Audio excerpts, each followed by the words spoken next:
नमस्कार, आप देख रहे हैं हॉर्नबिल टीवी। छत्तीसगढ़ की खबरों के हिंदी बुलेटिन हमर छत्तीसगढ़ में मैं माही आपका स्वागत करती हूं। ओडिशा के नुआपाड़ा विधानसभा उपचुनाव को लेकर आज छत्तीसगढ़ के उप मुख्यमंत्री श्री अरुण साव ने कई गांव में जनसभाएं की। उन्होंने भाजपा की लोकप्रिय प्रत्याशी श्री जय ढोलकिया को भारी मतों से विजयी बनाने की अपील की। अरुण साव ने कहा कि मुख्यमंत्री श्री मोहन चरण मांझी के नेतृत्व में ओडिशा में तेजी से विकास कार्य हो रहे हैं, जिनका लाभ हर वर्ग तक पहुंच रहा है। उन्होंने जनता से कहा कि राज्य में जारी विकास यात्रा को आगे बढ़ाने के लिए भाजपा को समर्थन देना आवश्यक है। सभाओं में उमड़े जन सैलाब ने भाजपा के प्रति जनता के उत्साह और विश्वास को दर्शाया। अरुण साव ने कहा कि नुआपाड़ा की जनता अब परिवर्तन के लिए तैयार है और इस बार क्षेत्र में कमल खिलना तय है। पूरे इलाके में भाजपा कार्यकर्ताओं और समर्थकों में उत्साह का माहौल देखने को मिला। चुनाव में प्रचार करने आया। इस क्षेत्र के लोगों का रोटी बेटी का संबंध छत्तीसगढ़ से रहा है। लोकसभा और विधानसभा चुनाव में भी प्रचार करने आया था, आज भी आया हूं पार्टी के निर्देश पर। और जितनी बड़ी संख्या में चेंद्रा में लोग यहाँ पर उपस्थित हुए आम सभा में, ये बताता है कि लोगों का भारतीय जनता पार्टी के प्रति रुझान है और भारी बहुमत से भारतीय जनता पार्टी के प्रत्याशी जय ढोलकिया इस विधानसभा चुनाव में जीतने वाले। राष्ट्रीय चेतना और स्वाभिमान के प्रतीक वंदे मातरम गीत की 150वीं वर्षगांठ पूरे देश में श्रद्धा और उत्साह के साथ मनाई गई। प्रधानमंत्री श्री नरेंद्र मोदी ने नई दिल्ली के इंदिरा गांधी स्टेडियम में स्मरणोत्सव का औपचारिक शुभारंभ किया। उनके वर्चुअल उद्बोधन को देश भर के लोगों ने सुना और इस राष्ट्रीय गीत के गौरवशाली इतिहास को आत्मसात किया। इस अवसर पर बिलासपुर जिले में भी विविध कार्यक्रमों का आयोजन हुआ। आत्मानंद उत्कृष्ट विद्यालय लिंगियाडी समेत जिले के सभी शिक्षण संस्थानों, सरकारी कार्यालयों और सामाजिक संगठनों में वंदे मातरम का सामूहिक गान किया गया। विद्यार्थियों ने जोश और गर्व के साथ राष्ट्रगीत के सुरों को गूंजाया, जिससे पूरा वातावरण देशभक्ति से ओतप्रोत हो गया। छात्र छात्राओं ने बताया कि इस आयोजन से उन्हें वंदे मातरम के इतिहास और इसके राष्ट्रीय महत्व की गहरी जानकारी मिली।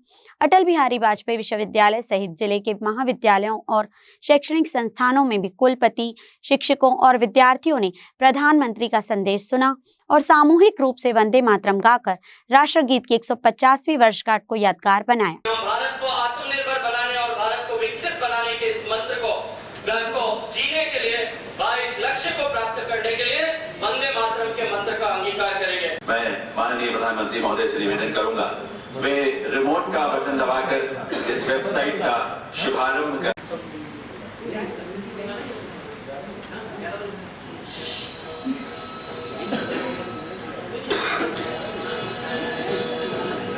लॉगिन करें वेबसाइट wandemaataram150.in।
वंदे मातरम के सामूहिक गान का यह अद्भुत अनुभव वाकई अभिव्यक्ति से परे है। इतनी सारी आवाजों में एक लय, एक स्वर, एक भाव, एक जैसा रोमांच, एक जैसा प्रभाव, ऐसा तारतम्य, ऐसी तरंग इस ऊर्जा ने हृदय को स्पंदित कर दिया है। देश के यशस्वी प्रधानमंत्री माननीय नरेंद्र मोदी जी के द्वारा दिल्ली में शुभारंभ हुआ है और एक साल तक 7 नवंबर 2026 तक ये कार्यक्रम बना हुआ है। 4 चरण में कार्यक्रम हमारे संपन्न होंगे। मुख्य उद्देश्य कि जब 150वीं हम लोग याद कर रहे हैं, स्मरण कर रहे हैं कि उस समय की जो तत्कालीन परिस्थिति थी जिसमें देशभक्ति की जो भावना भरना, वो तुरंत होना और आज़ादी के हमारे मंत्र भी ये बने और उसके साथ में इस कार्यक्रम को जब 150 साल में माननीय प्रधानमंत्री जी के द्वारा पूरे देश भर में इसको स्मरण करने के लिए आज उसका शुभारंभ हुआ है। विस्तार से उसकी चर्चा हुई है, माननीय प्रधानमंत्री जी किए हैं और इसके पीछे जो भाव भी यही रहा है कि लोगों में आत्म स्वाभिमान जमाना, लोगों में निराशा को दूर करना, लोगों में देशभक्ति की भावना भरना और हमारे आज़ादी के मंत्र के स्वरूप मैंने कहा कि जो भी हमारे उस समय स्वतंत्रता के आंदोलन हुए तो उसका मूल मंत्र वंदे मातरम रहा है और हमारे जो शहीद हुए भी वंदे मातरम कहते कहते शहीद हुए हैं। आज 150 साल में इस देश ने बहुत कुछ प्राप्त की है। आने वाले समय में हम अपने संस्थान में, अपने इस राष्ट्र के लिए, अपने प्रदेश के लिए, अपने ज़िले के लिए हम अच्छा क्या कर सकते हैं, ये एक भावना भी हमारे बीच में ये भर रही है और उसको लेकर के ये आज माननीय प्रधानमंत्री जी के द्वारा शुभारंभ किया गया है। मैं इसके लिए बहुत बहुत बधाई देता हूँ, सभी को बहुत बहुत शुभकामना देता हूँ। बिलासपुर राष्ट्र गौरव और स्वाभिमान के प्रतीक वंदे मातरम गीत की 150वीं वर्षगांठ पर बिलासपुर जिले में उत्साह और देशभक्ति का माहौल देखने को मिला। आत्मानंद उत्कृष्ट विद्यालय लिंगियाडी में छात्र छात्राओं ने सामूहिक रूप से वंदे मातरम का गायन किया।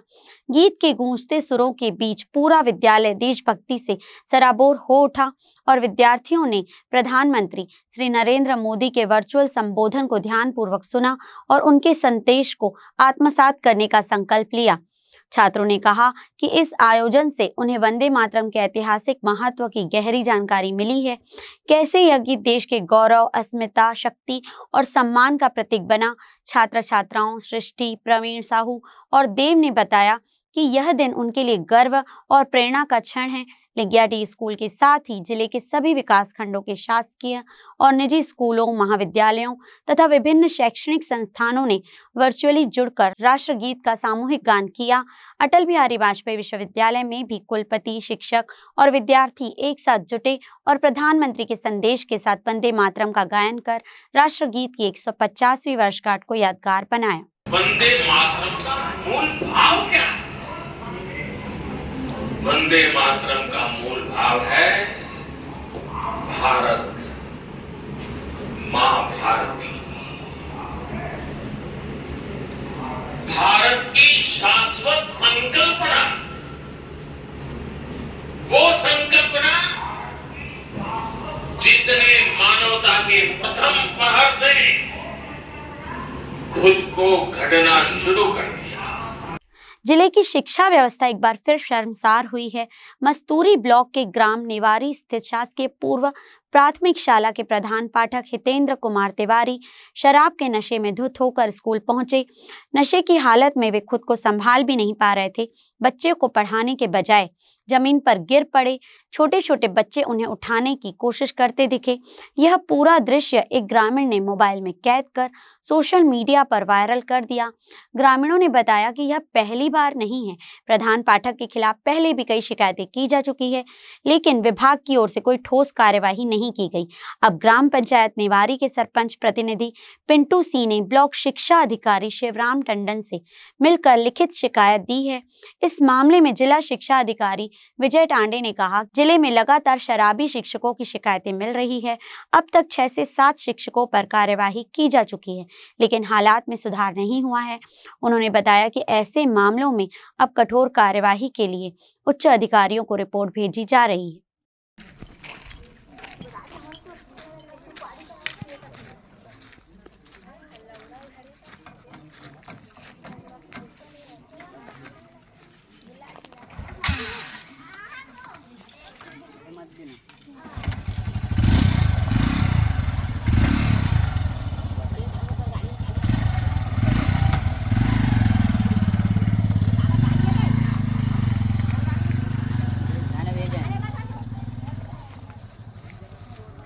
का होगा यार हैं हैं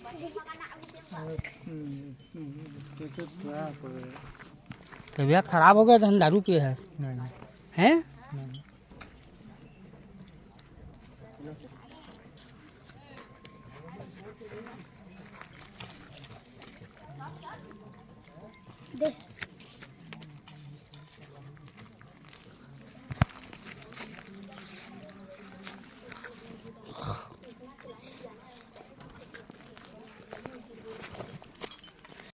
फिर प्रधान पाठक एक वीडियो आया उधर सभा में प्रधान पाठक लगातार मस्तूरी क्षेत्र से ऐसी घटनाएं सामने आ रही है और कितने शिक्षकों पर कार्रवाई हो रही है। ये बात सही है कि मस्तूरी क्षेत्र में जो है शिक्षक लगातार मद्यपान सेवन करके आ रहे हैं, जिसका वीडियो वायरल हो रहा है और लगातार उस पर कार्रवाई की जा रही है और कठोर से कठोर कार्रवाई की जा रही है। जो प्रक्रिया है उसका पालन करते हुए उसके बाद भी नहीं सुधर रहे। पेपर में भी आ रहा है, इलेक्ट्रिक मीडिया में भी आ रहा है, प्रिंट मीडिया में भी आ रहा है, सब जगह है, उसके बाद भी नहीं सुधार कर रहे हैं।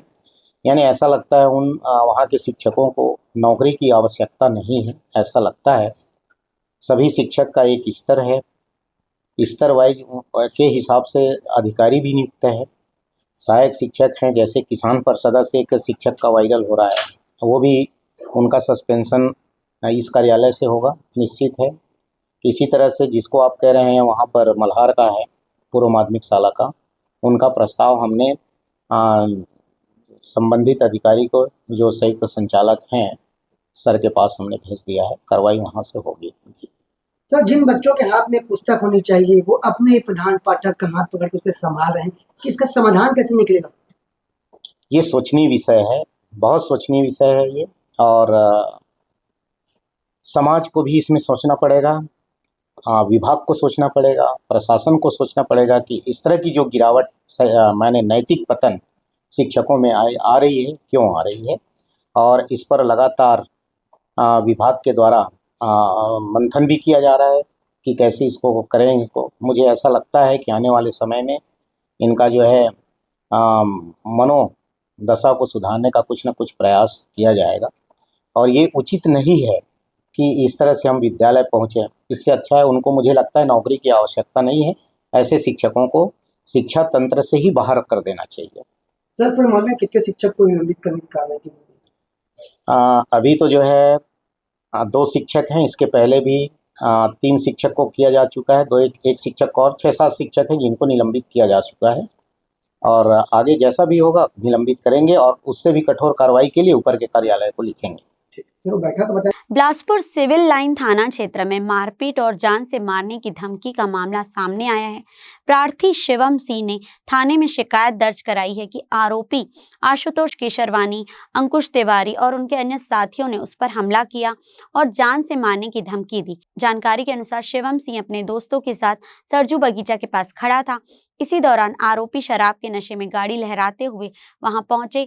जब शिवम ने इसका विरोध किया तो अंकुश और आशुतोष ने गाली गलौज करते हुए मारपीट शुरू कर दी। विवाद बढ़ने पर शिवम वहां से निकल गया, लेकिन आरोपी उसका पीछा करते हुए वृंदावन परिसर तक पहुंचे और वहां दोबारा मारपीट की घटना को अंजाम दिया। बताया जा रहा है कि पहले पक्षों के बीच आपसी समझौता हुआ, लेकिन बाद में आरोपियों ने कोतवाली थाने में शिकायत दर्ज कराई, जिसके जवाब में शिवम ने सिविल लाइन थाने में अपनी रिपोर्ट दी। शिवम ने पुलिस को घटना का सीसीटीवी फुटेज भी उपलब्ध कराया है।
ये बताएंगे क्या पूरी घटना क्या बात है? मैं शिवम सिंह सरजू बगीचा निवासी 26 तारीख के 10:20 के मैं राजू प्लाजा साइड से मैं आ रहा था, कुछ काम से गया हुआ था। उसके बीच आशुतोष केसरवानी और अंकुश तिवारी करके वो दो आए और उसके अन्य दोस्त ने मुझे रोका, मतलब गाली गलौज कर रहे थे, माँ बहन की गाली दे रहे थे। तो मैंने बोला गाली मत दो। उतने में मैं आगे जा रहा था तो उसने रोका, पकड़ा, फिर मारपीट किया मैं। फिर उसने बीच बचाव में कुछ लोग आए, छुड़वाए, फिर आगे गए। उतने में फिर वृंदावन पास पहुँचे, फिर वहाँ भी उन लोग पीछे आया था हमारा। फिर वहाँ पे मारपीट भी किए। मारपीट करने के बाद हम लोग वहाँ से भी छुड़ा के कैसे करके भागे तो घर। तो उसके बाद फिर मोहल्ले आए थे 10-15 लाठी वाठी लेके। उसके बाद लाठी लेके आए तो लाठी लेके लाने के बाद 3-4 दिन से मोहल्ले में उन लोग घूम घाम रहे थे। तो उसके बाद मैं अपना रिपोर्ट सिविल लाइन थाने में FIR किया हूँ। उसके बाद भी उन लोग मोहल्ला एक CCTV फुटेज वायरल हो रहा है जिसमें आप लोग मारपीट करते नजर आ रहे हैं। आप लोग के खिलाफ भी कोतवाली थाने में FIR दर्ज है। तो उस पर सबसे पहले इन लोग ने मारपीट किया हमारे साथ। उसके बाद इन लोग वृंदावन पीछे हम आगे गए तो वहाँ पे इन लोग भी मारपीट किए। तो हम लोग अपना बीच बचाव के लिए सब किए मारपीट और वहाँ से भागे। बताया जाए कि आपके चाचा के दबाव के कारण यहाँ पे FIR हुई। ऐसा कुछ नहीं, अभी तक तो उनको सूचना भी नहीं मिली है। उनको फोकट में बदनाम किया जा रहा है। तो यहाँ क्या कुछ कहें सिविल लाइन? हम यही चाहते हैं कि जो यहाँ पे जो उन लोग रिपोर्ट कराए हैं उसको कि CCTV यातायात पुलिस राजू प्लाजा का चेक करिए। वहाँ पे जो हमारे साथ मारपीट किए हैं उसके बाद आपको सब चीज़ सही पता चल जाएगा, कौन गुनहगार है और कौन सही है। आपको कैसे पता? आपने कहा कि वो शराब पीते हैं। शराब के नशे में थे ना सर। और क्या करते हैं? मैं क्या करता है वो कुछ पता नहीं सर। वहाँ के लोग बताएं कि ऐसी दारू पी के आए दिन करते रहता है मारपीट वहाँ के लोगों से। वो कौन? आशुतोष केसरवानी और अंकुश तिवारी। आपका नाम? मेरा नाम शिवम सिंह। घटना सरजू बगीचा की है। ये शिवम सिंह के घर के पास आरोपी लक्की केसरवानी एवं आशुतोष केसरवानी और उनके अन्य साथी पूर्व घटना को लेकर वहाँ लाठी डंडा लेकर उसको पुनः मारपीट करने गए थे, जहाँ पे उनके द्वारा गाली गलौज और धमकी दिया गया था, जिसमें गाली गलौज और धमकी का मामला दर्ज कर विवेचना में दिया गया। ऐसा कहा जा रहा है कि पुलिस दबाव के कारण FIR हुई, क्या है? नहीं, पुलिस दबाव नहीं है। इसमें उसे CC फुटेज भी लिया गया है जिससे स्पष्ट दिखाई दे रहा है कि कुछ लड़के डंडे लिए हुए हैं और वहाँ पे घूमते मंडराते दिख रहे हैं। आचार्य कोचिंग सेंटर के कर्मचारियों द्वारा सरेराह मारपीट की घटना ने सभी को हैरान कर दिया है। बताया जा रहा है कि घटना पॉम्पलेट बांटने के विवाद को लेकर हुई, जिसके बाद आचार्य इंस्टीट्यूट के कुछ कर्मचारियों ने तारबाहर क्षेत्र में कोचिंग संचालक अभय अग्रवाल और उनकी पत्नी के साथ मारपीट की। घटना का वीडियो सोशल मीडिया पर वायरल हो रहा है, जिसमें आचार्य इंस्टीट्यूट के कर्मचारी अभद्र भाषा का प्रयोग करते और प्रार्थी से हाथापाई करते नजर आ रहे हैं। प्रत्यक्षदर्शियों के अनुसार यह घटना दिन दहाड़े बीच सड़क पर हुई, जिससे क्षेत्र में अफरा तफरी का माहौल बन गया। प्रार्थी अभय अग्रवाल ने बताया कि वे अपनी कोचिंग संस्था का प्रचार कर रहे थे, तभी आचार्य कोचिंग के कुछ लोग आकर विरोध करने लगे और देखते ही देखते मारपीट शुरू कर दी। उन्होंने कहा कि यह घटना न केवल व्यक्तिगत अपमान की है, बल्कि शिक्षा जगत की गरिमा को ठेस पहुंचाने वाली है। पुलिस ने अभय अग्रवाल की शिकायत पर तारबाहर थाने में मामला दर्ज कर लिया है और वीडियो फुटेज के आधार पर जांच शुरू कर दी है। ठीक है, उखड़वा लो। हाँ ठीक है, जो उखाड़ना उखाड़ ले। उखाड़ते हैं अब उखाड़ ले। जाइए यहीं खड़े हैं, उखाड़ जो उखाड़ना है। मैं कुछ नहीं उखाड़ना है भाई, मैं तो बच्चों को बोल रहा हूँ उखाड़ना। तू बोल रहा है मारूंगा अभी पूरा। क्या गधे से क्या है? गधे से क्या है? गधे से क्या है? गधे से क्या है? गधे बोलेगा? गधे बोलेगा? गधे बोलेगा? गधे बोलेगा? गधे बोलेगा? समझ नहीं आ रहा है, समझ नहीं आ रहा है। गधे बोलेगा? गधे बोलेगा? रिकॉर्डिंग हो रही है ना? बढ़िया, बहुत गधे बोलेगा। उखाड़ लो, मार लिए ना? गधे बोलेगा? गधे बोलेगा? क्यों बोल रहे? क्या घटना आपके साथ हुई थी, किस तरह से? मैम मैं फिजिक्स के अपना एक ट्यूशन यहाँ पर स्टार्ट किया हूँ, तो बैच की इंफॉर्मेशन देने के लिए मैं पैम्फलेट बच्चों को बांटने की मंशा से वहाँ गया था। और हमको ये जानकारी थी कि 12:30-1 बजे के आसपास बैच छूटती है, तो हम बच्चों को बांटने गए थे। हम वहाँ खड़े ही थे। इस बीच आचार्य इंस्टीट्यूट के कुछ लोग आए और उन्होंने हमें धमकाया कि आप यहाँ नहीं बांट सकते। तो मैंने कहा भाई कि आपका तो कोई अधिकार नहीं है, तो पब्लिक प्लेस में बांट सकता हूँ। तो फिर उन्होंने मुझे मारपीट की धमकी दी, अपशब्द का इस्तेमाल किया और फिर अल्टीमेटली उन्होंने मेरे साथ हाथापाई की, ये घटना हुई। इसके अलावा मेरे पास मैं दो स्टूडेंट्स के साथ और अपनी वाइफ के साथ गया हुआ था, तो हमारे को बिल्कुल भी ऐसा अंदाज़ा नहीं था कि कोई भी कोचिंग के सामने ऐसा हो सकता है, क्योंकि हमने देखा है ऑल इंडिया लेवल पे कोचिंग इंस्टीट्यूट सामने पैम्फलेट बंटते हैं, तो मुझे इसमें कुछ भी अड़चन नहीं लगी। तो आपने इसकी शिकायत? जी मैम, FIR मैंने करवा दी है शाहबाग थाने में। जैसे कि कई जगह से ये भी सुनने को मिला है कि आपने समझौता कर दिया है, तो इस बात में कितनी नहीं, ये झूठ है मैम। ये मुझे जितनी जानकारी है कि ये कुछ इंस्टाग्राम में जो मैंने रील अपलोड की थी, उसमें नीचे कमेंट सेक्शन में मेरे को भी पढ़ने को मिला, पर ऐसा कुछ नहीं। मेरी अभी तक उनकी टीम से एक भी डायरेक्ट बातचीत नहीं हुई। तो आप क्या मारपीट जो की है जी, वो क्या आचार्य स्कूल के शिक्षक हैं? मेरे अनुमान में एक तो सेंटर हेड है शायद, जैसा कि उन्होंने कहा, उनका नाम सर्वेश था, और दूसरे आदिल हैं, आई थिंक वो मैनेजमेंट वाले लोग। आप क्या चाहते हैं, क्या होना चाहिए? जो भी कानूनी कार्रवाई होनी चाहिए, समझौता। आप भी एक गुरु हैं जी, वो भी एक गुरु है जी, वो बच्चों को शिक्षा देते हैं। जी। इस तरीके की मारपीट की घटना अगर कोई गुरु करे तो आप इसको किस तरीके से देखते हैं? एकदम शर्मिंदगी वाली बात है ये। और पहली बात तो ये है कि कंपटीशन फेयर होना चाहिए। एक अगर उनको इतना ही मेरे पास 3 बच्चे हैं यहाँ पे, मैं 2 महीना से अपनी कोचिंग डाला हूँ, उनको इस बात का क्या भय है कि वो पैम्फलेट बांटने से मना कर रहे हैं? तो या तो उनके मन में कुछ इनसिक्योरिटी है, और या तो फिर वो कुछ अपने आप को बहुत बड़ा समझते हैं। आपका नाम? मेरा नाम अभय अग्रवाल है। आज के बुलेटिन में बस इतना ही। मुझे दीजिए इजाजत। देखते रहिए हॉर्नबिल टीवी।